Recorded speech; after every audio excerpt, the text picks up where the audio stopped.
but it does not seem activated well. I'm gonna add some else. Sometimes what I do is I add some like already pre-made like overactivated slime, which helps a lot. And also adding cornstarch helps a bit thicken it.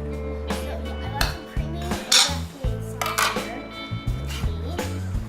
It's like kind of overactivated, as you can see. So yeah, I'm gonna use this. I hope this does not really hurt. So what I do is I dip it into the melted slime, and as much as I can, just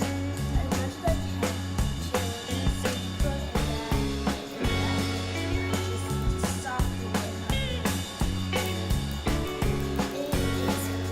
So take some slime up. It doesn't always take all the slime up.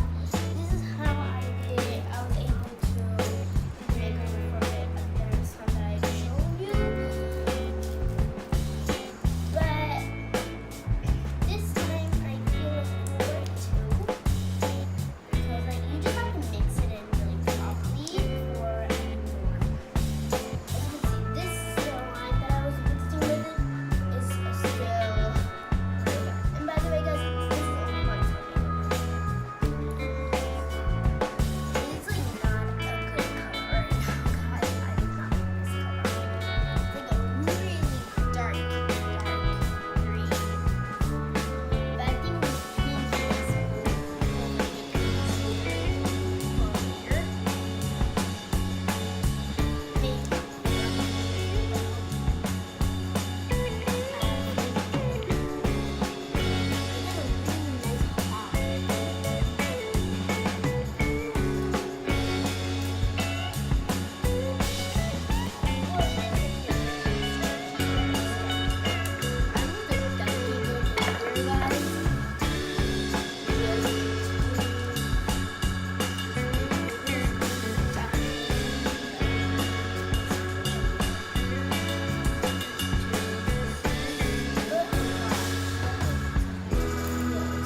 For this, I only took a little of the overactivated slime, which I'm using the same, and I was able to make a lot of slime.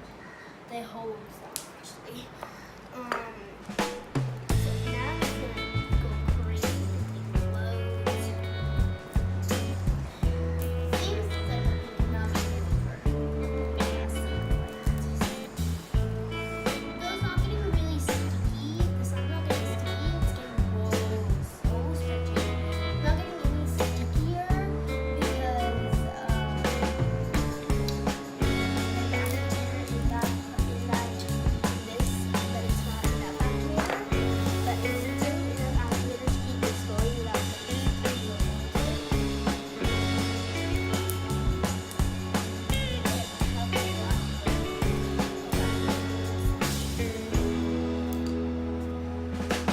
But sometimes it does not help